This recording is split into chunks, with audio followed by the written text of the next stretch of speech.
rassegna teatrale di Teatro San Giovanni.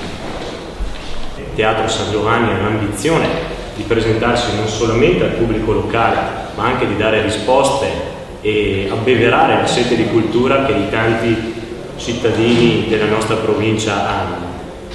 Io lascio la parola all'instancabile Ugo Massella, che è da 28 anni che si dedica al teatro del Patotino.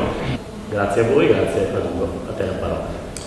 Parto dall'ultima parte. Devo ringraziare ovviamente tutte le realtà economiche che danno un contributo perché Teatro San Giovanni possa andare avanti. Il Comune San Giovanni ovviamente attraverso la Lupa Tutina Gas e tutti gli altri sponsor importanti. Quest'anno, come l'anno scorso, Banca Mediolano ha dato il suo appoggio ancora importante e tutti gli altri piccoli che con le piccole gocce riempiono il secchio per poter andare avanti. La programmazione in dettaglio, insomma, iniziamo con la serata di presentazione con il coro lirico di San Giovanni, Marcello, con l'associazione DZD e con il laboratorio del teatro gestito da Andrea e dall'insegnante Denucci, il corso di formazione superiore teatrale per adolescenti. Una serata dedicata a Giuseppe Verdi da un'idea di Daniela Candiotto. La rassegna vera e propria inizierà dalla settimana successiva con l'Ipogrifo, che presenterà una serata dedicata sul tema delle violenze sulla donna. Poi avremo un musical fatto da una compagnia professionale, Compagnia dell'Alba, con aggiunge un posto in tavola. Nella presentazione che fa il regista, cosa dice di questo spettacolo? È un monumento nazionale.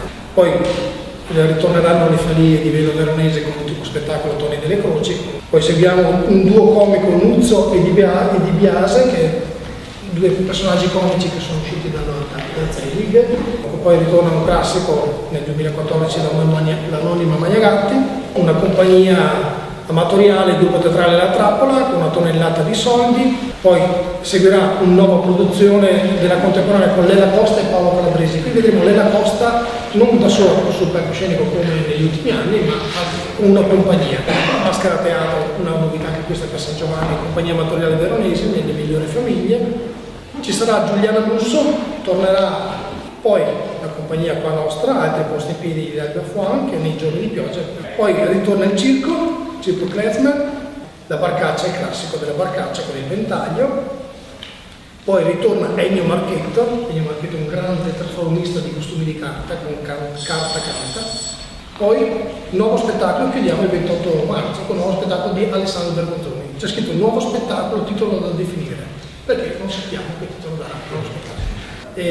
Ricordo un'altra iniziativa che noi facciamo, che abbiamo un po' messo anche come pubblicità all'interno del teatro, che la compagnia Altri Posti in Piedi organizza un corso di teatro per ragazzi delle elementari all'interno del nostro teatro. Questo è voluto non tanto da noi, gruppo teatrale Caravaggio, ma anche dall'associazione, da chi gestisce il Cinema Teatro Astra, proprio per dare un po' più di vitalità a questo luogo, per cercare di attirare giovani. Direi che insomma, tutti questi anni Teatro San Giovanni è per stare assieme, per dare vivacità a questo paese, insomma, per renderci un po' più paese e meno dormitorio, come si diceva, io mi ricordo negli anni 80. L'amministrazione abbia investito, certo, lo fa, ma lo fa con passione, perché crede in questa rassegna, crede che comunque dopo 28 anni insomma, sia una rassegna che ormai dà lustro alla nostra città, ma perché noi vogliamo andare oltre, vogliamo andare in tutti i settori e anche nella cultura, e quindi per noi il teatro, la rassegna teatrale, non deve essere solo un punto di riferimento per i nostri cittadini, ma come già diceva